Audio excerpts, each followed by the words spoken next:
अगर कोई शांति समझौता होता है रूस और यूक्रेन के बीच, तो शांति समझौते के बाद यूक्रेन का हो सकता है बंटवारा। जर्मनी की तरह दो हिस्सों में बटेगा यूक्रेन, सोर्सेज ये बता रहे हैं।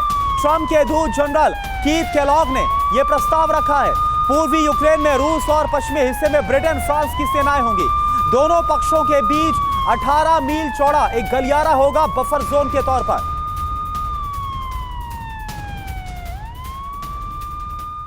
तो क्या दो टुकड़ों में बंट जाएगा यूक्रेन? आइए आपको बताते हैं इसमें डिटेल में क्या जानकारी मिल रही है, किसने क्या डिमांड रख दी है, अमेरिका क्या कह रहा है, रूस क्या कह रहा है और यूक्रेन की इस बीच क्या प्रतिक्रिया सामने आई है। तो आपको हम बताने जा रहे हैं कि क्या दो हिस्सों में बंट जाएगा यूक्रेन। आपको बता दें कि इस पूरे मामले पर अमेरिका ने रूस के साथ मिलकर यूक्रेन पर कब्जा का नया प्लान बनाया है, जिसके लिए युद्ध विराम की शर्त लगा दी है, जिसके जरिए यूक्रेन को बांटने का प्लान है। अब देखिए, पूर्वी यूक्रेन पर रूस का कब्जा हो सकता है, जबकि पश्चिमी यूक्रेन को ब्रिटेन, फ्रांस मिलकर संभालेंगे। यानी 30% तक यूक्रेन पर रूस का अधिकार हो जाएगा। अब 70% यूक्रेन की जो कमान है फ्रांस, ब्रिटेन के पास होगी। बटे हुए यूक्रेन के बीच बफर जोन बनाया जाएगा और रूस की सेना बफर जोन से आगे नहीं बढ़ेगी, जबकि नेटो सेना यूक्रेन के साथ रहेगी। यूक्रेन के साथ मिलकर फ्रांस, ब्रिटेन यूक्रेन का शासन संभालेंगे। निनाद सर, अगर आप थोड़ा डिटेल में इसे समझा पाएं, क्या ये पॉसिबल है या फीजिबल है कि दो टुकड़ों में बांट दिया जाए यूक्रेन को और यूक्रेन चुपचाप देखता रह जाए?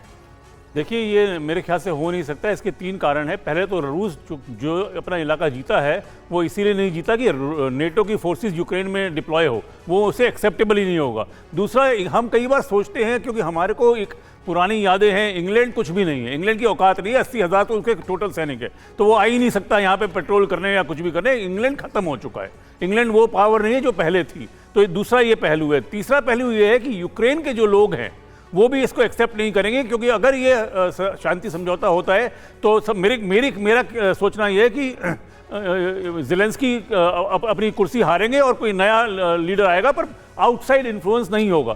तो ऐसा मुझे लग रहा है कि ये जो बंटवारा है वो बिल्कुल होगा, लेकिन अगर पेट्रोलिंग करनी है उस साइड पे, यानी नॉन रशियन साइड पे, तो उसमें नेटो ट्रूप्स रशिया को एक्सेप्टेबल नहीं होगी। यूनाइटेड नेशंस की या फिर कोई थर्ड पार्टी की, जैसे पीस कीपर्स होते हैं, वो मेरे ख्याल से हो सकती है।